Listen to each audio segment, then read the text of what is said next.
ভোরের আলো ফোটার আগে ইরানের ক্ষেপণাস্ত্রের গর্জনে কেঁপে ওঠে ইসরায়েল। তেল আভিভ, জেরুজালেম সহ দেশটির মধ্যাঞ্চল ও দক্ষিণাঞ্চলে বেজে ওঠে সতর্ক সংকেত। শনিবার মাগেন ডেভিড অ্যাডম জরুরি পরিষেবা সংস্থা জানায়, শুক্রবার রাতের এই হামলায় তেল আভিভে একজন নিহত এবং বেশ কয়েকজন আহত হয়েছেন।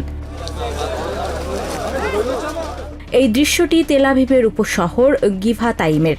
দোকানপাট ও ঘরবাড়ির জানালার কাঁচ ভেঙে চুরমার হয়ে গেছে ইরানি ক্ষেপণাস্ত্রের আঘাতে।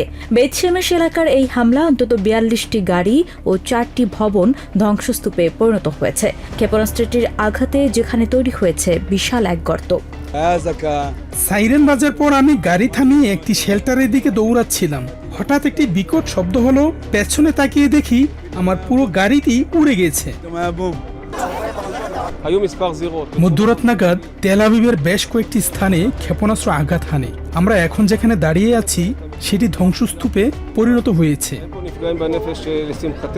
এদিন সকাল থেকে হাইফা উপসাগর, অ্যাক্রো এবং গ্যালিলি এলাকায় হিজবুল্লাহ ড্রোন ও রকেট হামলার কারণে অন্তত ১৬ বার সতর্কতা সাইরেন বাজানো হয়েছে। যদিও এখন পর্যন্ত উত্তরাঞ্চলে নতুন করে কোনো হতাহতের খবর পাওয়া যায়নি। তবে বেত শেমেশ এলাকার হামলায় সর্বশেষ ৭ জন আহত হওয়ার খবর পাওয়া গেছে। ইসরায়েল ও ইরানের পাল্টাপাল্টি হামলায় বিশ্ব অর্থনীতি ও জ্বালানি বাজার এখন পুরোপুরি নিয়ন্ত্রণহীন।